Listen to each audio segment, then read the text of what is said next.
Então, nós queremos saudar também a você que estará acompanhando essa mensagem pelo YouTube, que Deus possa abençoá-los e abençoá-las ricamente. Então vamos fazer a leitura da palavra. Profeta Isaías, no capítulo 26, versículo 3.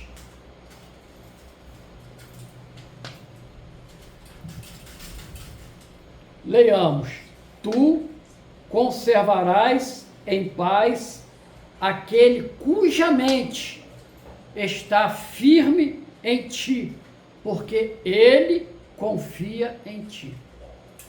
Leio novamente. Isaías 26, 3. Tu conservarás em paz aquele cuja mente está firme em ti, porque ele confia em ti. Louvado seja o nome do Senhor.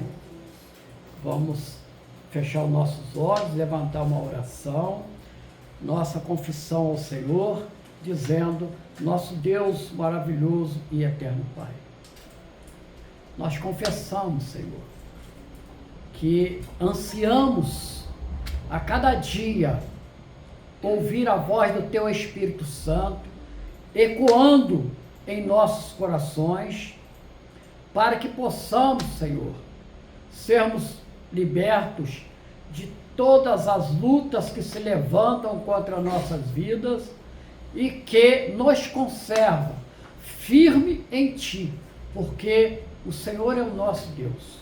Nós confiamos em Ti.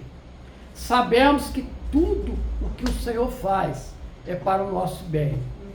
Assim, Senhor, nos mantém vivos na fé, na comunhão e na graça do Teu Filho, o Senhor Jesus. Nós assim oramos, ó Pai, no nome poderoso e precioso do Senhor Jesus. Amém e amém. Pois bem, graças a Deus, né? Então, a mensagem para nós, o título é: Quem eu sou? A pergunta é muito importante, porque é a mesma pergunta disposta na Bíblia, quando a palavra diz que o Senhor Jesus estava ali com seus discípulos, e ele chega diante deles e pergunta: o que dizem os homens que eu sou? E a resposta deles é: Senhor, uns estão dizendo que o Senhor é um dos profetas, o Senhor é um dos enviados, que o Senhor é Elias, e vai por aí. E o Senhor Jesus, ele chega para eles e diz: mas eu quero ouvir vocês.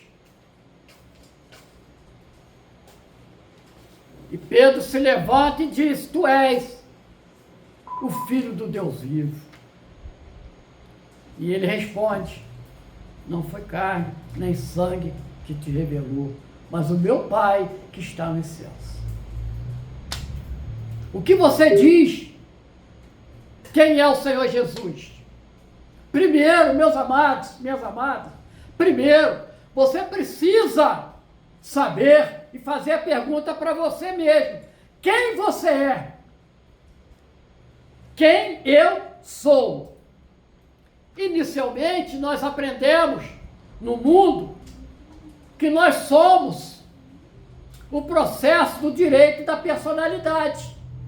Eu sou Carlos, é o direito que eu tenho a ter um nome. A Maria, e assim, Carlos César, Carlos Emanuel, Ágata, Lucas, esse é o direito ao nome. Você que nasce com vida tem direito à vida, tem direito a um nome, tem direito a ser respeitado na sua individualidade. Mas nós queremos ir além.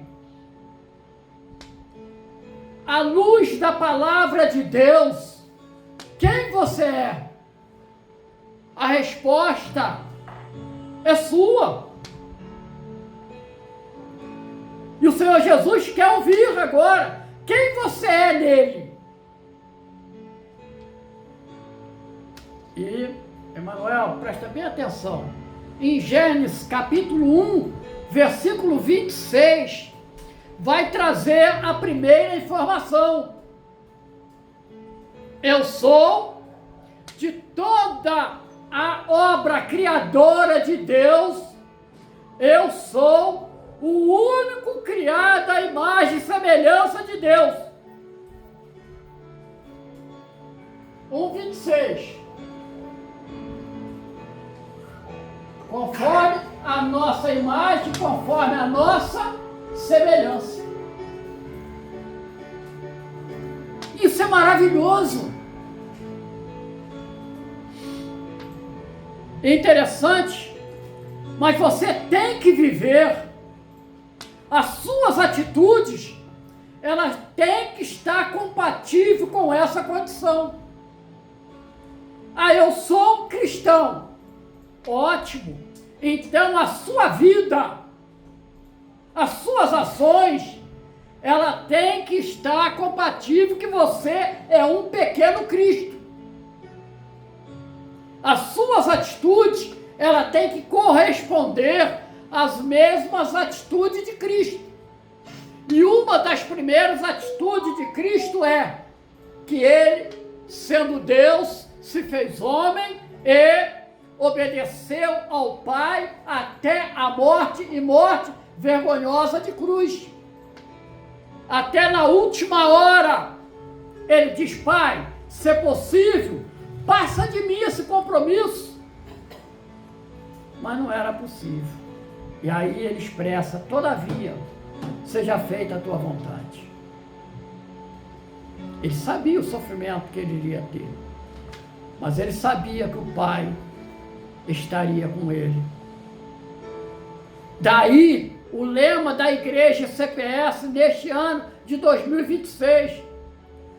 Você que está me ouvindo também no YouTube, nós teremos um ano com muitas dificuldades, ele está apenas iniciando. E isso nos torna pessoas ansiosas. E o lema para este ano é: tire toda a ansiedade da sua vida, porque Deus tem cuidado de vós. E isto não é simplesmente um texto bíblico. É o que eu digo, a palavra ela tem que ser vivida, ela tem que ser sentida, ela tem que ser expressada. A ansiedade não te pertence. Ela está no futuro. E o futuro você já sabe que está te aguardando. Novos céus, nova terra. E o Senhor Jesus, ele fez a promessa: na casa do meu Pai há muitas moradas, e eu vou preparar-vos lugar. É essa a nossa confiança. E meu irmão, minha irmã, mas o homem, ele vai e perde, ele peca e perde a comunhão com Deus. E aí ele vai entrar num tempo chamado tempo mortal. Ele foi criado para viver eternamente. Mas o pecado o lançou no juízo da morte. Isso nos faz, todos os dias, o pastor Carlos, ele coloca no Reflita, ali do WhatsApp, tem um Reflita. Todos os dias nós colocamos ali uma mensagem. Na mensagem de hoje, nós colocamos o seguinte: o homem, ele corre um grave perigo. E o perigo é que enquanto ele não tem uma aliança com o Senhor Jesus, ele caminha para duas mortes. A primeira física, aonde é o último inimigo que nós vamos enfrentar, mas a morte eterna, que é a condenação eterna. E isto, meus amados, Eu coloco ali no Reflita a respeito do conto da tartaruga. Um homem, ele se sentindo incomodado, ele vai e cortou a cabeça da tartaruga. E ela continuou a andar. E ele ficou muito chateado com aquilo. E ele foi perguntar por que ela... Eu cortei a cabeça dela e ela continuou a andar. E a resposta é para cada pecador. É que ela está morta, mas ela não sabe que ela morreu. O homem no pecado, ele está morto. Mas ele está tão insensível como a lepra. Ele está tão insensível que ele não sente que ele caminha para a perdição. Ele não sente que a sociedade já o rejeitou. É esse o perigo no pecado. Mas, meu irmão, minha irmã, tem um remédio. E o remédio é Jesus. João, capítulo 14, versículo 6. Eu vou aproveitar as duas últimas partes. Que ele começa dizendo assim: eu sou o caminho, eu sou a verdade. E agora vamos aproveitar aqui para essa mensagem. Eu sou a vida. Sem mim não podeis chegar ao Pai. Vida. Mas qual é o problema? O problema é que você precisa ser vivo. Hoje pela manhã, na Vitória, o que nós aprendemos? De que o culto, ele tem que ser vivo. Aqui nesta noite nós temos almas vivas, porque somente pedras vivas, conforme diz 1 Pedro 2,5, é que nós podemos glorificar a Deus. Pedras vivas. Então, vejam bem. Mas como eu posso ser pedra viva? É necessário, porque em Lucas capítulo 20, versículo 38, Lucas 20, 38, a palavra, a mensagem aqui é totalmente baseado na palavra de Deus. Ora, Deus não é Deus de mortos, mas de vivos, porque para Ele vivem todos. Prestar atenção nisso. Deus não ouve pecadores. Quem são os pecadores aqui ditos na palavra? É quem ainda não fez uma aliança com o Senhor Jesus. Mas depois que eu faço uma aliança com o Senhor Jesus, pastor Carlos, eu nunca mais vou pecar? Não, você vai pecar. Mas você terá o Espírito Santo te repreendendo. Na mesma hora que você pecar, você se arrepende. E você coloca, falhei.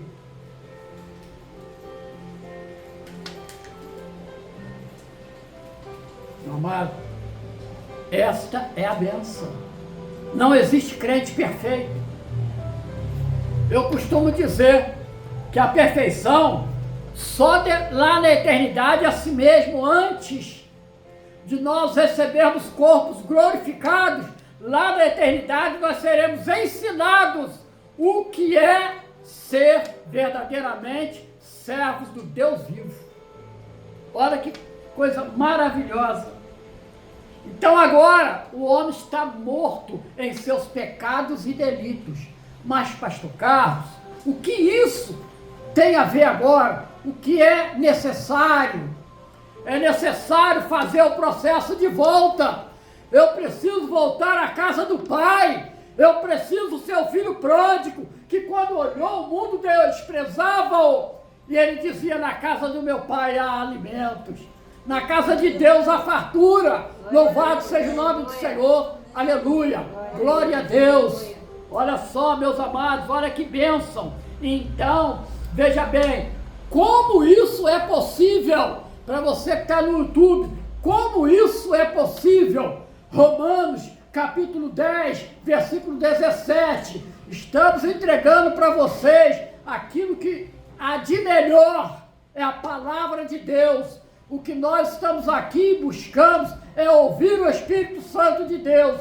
E a palavra diz de sorte que a fé vem pelo ouvir, e ouvir a palavra de Deus. Então, a fé que precisa ser implantada em nossas mentes e corações, ela tem que advir da palavra de Deus, e não da palavra do homem. O homem gera convencimento, mas conversão somente o Espírito Santo. Então eu começo a ouvir. Então agora eu vou ver Evangelho de Marcos, capítulo 16, versículo 15 e 16. Quem crer e for batizado, 16, será salvo. E quem não crê já está condenado. Olha, então eu ouvi a palavra, a fé começa a habitar o meu coração, agora eu creio. Em quê? Eu creio que o Senhor Jesus é o meu único e verdadeiro Salvador. É através dele que eu um dia estarei na eternidade. Então, meus irmãos, feito isto, João 3,5, você agora precisa nascer de novo. De novo como? Da água e do Espírito. Da água, da palavra de Deus que purifica, e do Espírito que é recriado no homem. Então ele deixa de ser um convencido para ser um convertido. A partir da conversão, nada mais o afastará da presença de Deus. Ele sofrerá injustiça, ele sofrerá todo tipo de opressão, mas ele vai ter a mente firmada em Cristo. Então, 2 Coríntios, capítulo 5, versículo 17. Eis que, se alguém está em Cristo, nova criatura é, e as coisas velhas já passaram, não te pertence mais, foi para o lixo, foi para o monturo, porque você é uma nova criatura, louvado seja o nome do Senhor, né? Então, passamos a ser separados. Aí entra o processo de santificação. Por que, pastor, que o senhor está trazendo neste primeiro dia de culto deste ano de 2016? Porque nós precisamos renovar com o Senhor a nossa mente, o nosso status quo diante de Deus. Então, veja bem, agora, Emanuel, Hebreus capítulo 12, versículo 14, o que diz? Seguir a paz. Quem é a paz? Jesus com todos. E a santificação. Que é a santificação? Mais uma vez, ser separado. Tá? Ser separado para uma grande obra de salvação. E sem a qual ninguém verá o Senhor. Louvado seja o nome do Senhor. Portanto, você que ouviu essa mensagem, vamos fazer uma aplicação? Por quê, pastor? Porque a mensagem não é simplesmente para você ouvir. Você precisa recebê-la e fazer uma aplicação dela na sua vida. Mas aonde você tirou isso, pastor? Neemias capítulo 8, versículo 8. O que diz? E leram o livro na lei de Deus. Leram o livro, leram a palavra da lei de Deus. E declarando e explicando o sentido da palavra, faziam que, lendo, se entendesse. E que ao entender, compreender, eu vou aplicar. Qual é a aplicação que nós fazemos aqui? É você, ao sair daqui, nos próximos dias, você vai fazer, na hora que você se ajoelhar diante do Senhor, você vai verificar, Senhor, está faltando fé na minha caminhada. Eu estou num período de frieza espiritual. Eu preciso orar mais, porque eu estava dizendo com a pastora Maria ainda hoje, a oração é o veículo que nos une a Deus. Deus se une a nós pela sua palavra. Olha só que bênção. Deus se une ao homem pela sua palavra. Palavra revelada. E o homem se une a Deus pelo instrumento da oração. E pelo desvio da palavra. É com cada um. O pastor, ele não foi levantado para te colocar em situação de dificuldade, em criticar, mas compreender que assim como você, ele também precisa todos os dias de ser aperfeiçoado pelo Espírito Santo, mudar os olhos críticos, olhos de desvalor, mas que o nosso olhar para o nosso semelhante que seja de amor. Porque a própria palavra de Deus diz que tudo que Deus fez é bom e não há nada que ser corrigido. O pior marginal que nós encontramos, o meu olho é bom, porque eu não sei amanhã se ele vai ter um encontro com o Senhor. Assim, meu irmão, minha irmã, aplique essa palavra que você ouviu nesta noite. Amém? A paz do Senhor Jesus para você que está no YouTube. Nós agora, aqui como igreja local presente, nós vamos sentar à mesa com o Senhor.